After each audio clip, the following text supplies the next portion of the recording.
Bless you brother and sisters. आज का video हमने बुद्धि के विषय में बनाया है कि आप कैसे परमेश्वर से बुद्धि की प्राप्ति कर सकते हैं। मेरा आपसे अनुरोध है कि आप इस वीडियो में जितने भी बाइबल के वचन सुनते हैं, आप उन सभी वचनों को अपने जीवन में धारण कीजिए, जिससे कि आपका जीवन सुखद रहे और आपको बुद्धि की प्राप्ति हो। चलिए हम आज के वचन शुरू करते हैं बुद्धि के विषय में कि बाइबल बुद्धि के विषय में क्या बताती है।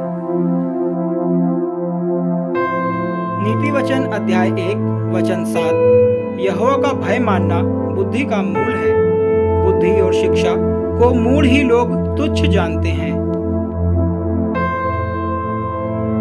लूका अध्याय 21 वचन 15, क्योंकि मैं तुम्हें ऐसा बोल और बुद्धि दूंगा कि तुम्हारे सब विरोधी सामना या खंडन ना कर सकेंगे।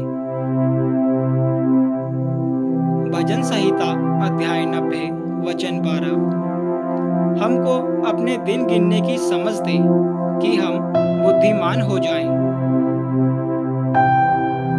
याकूब अध्याय 1 वचन 5, पर यदि तुम में से किसी को बुद्धि की घटी हो तो परमेश्वर से मांगे, जो बिना उलाहना दिए सबको उदारता से देता है और उसको दी जाएगी।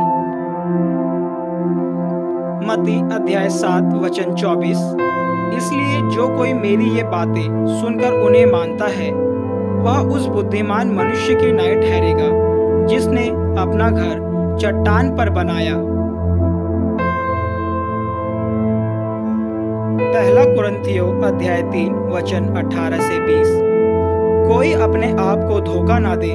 यदि तुम में से कोई इस संसार में अपने आप को ज्ञानी समझे तो मूर्ख बने कि ज्ञानी हो जाए, क्योंकि इस संसार का ज्ञान परमेश्वर के निकट मूर्खता है। जैसा लिखा है कि वह ज्ञानियों को उनकी चतुराई में फंसा देता है, और फिर प्रभु ज्ञानियों की चिंताओं को जानता है कि व्यर्थ है।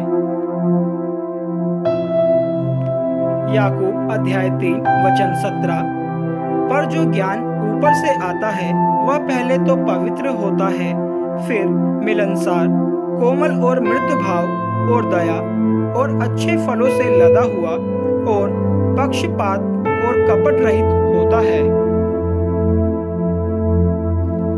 याकूब अध्याय 3 वचन 13 से 15, तुम में ज्ञानवान और समझदार कौन है?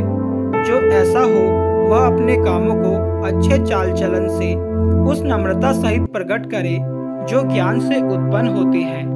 पर यदि तुम अपने अपने मन में कड़वी ढा और विरोध रखते हो, तो सत्य के विरोध में घमंड ना करना और ना तो झूठ बोलना।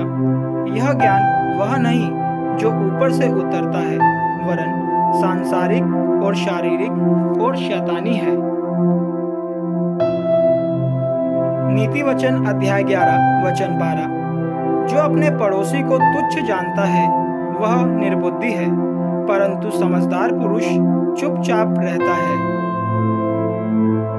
नीति वचन अध्याय 16 वचन 16, बुद्धि की प्राप्ति चोखे सोने से क्या ही उत्तम है, और समझ की प्राप्ति चांदी से अति योग्य है।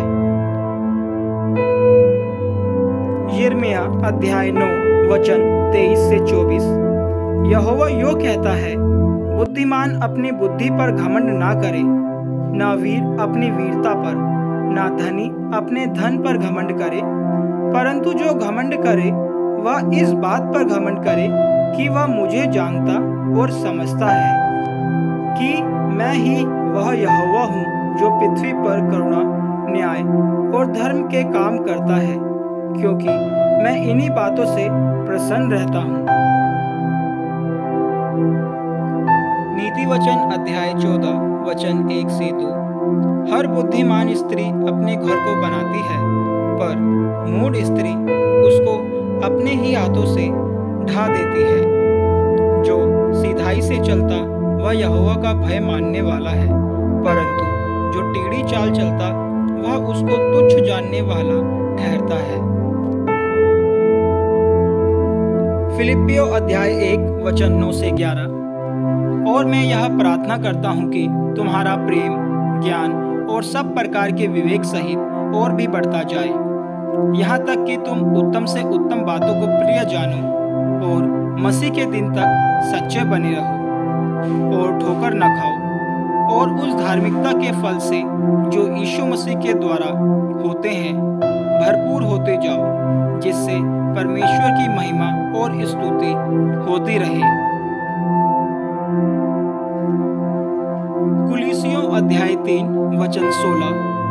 मसीह के वचन को अपने हृदय में अधिकाई से बसने दो और सिद्ध ज्ञान सहित एक दूसरे को सिखाओ और चिताओ और अपने अपने मन में अनुग्रह के साथ परमेश्वर के लिए भजन और स्तुति गान और आत्मिक गीत गाओ।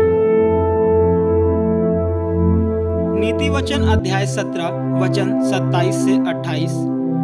जो संभल कर बोलता है वही ज्ञानी ठहरता है और जिसकी आत्मा शांत रहती है वही समझ वाला पुरुष ठहरता है। मूढ़ भी जब चुप रहता है तब बुद्धिमान गिना जाता है और जो अपना मुंह बंद रखता है वह समझ वाला गिना जाता है। परमेश्वर आप सभी को बहुतायत से आशीष दे।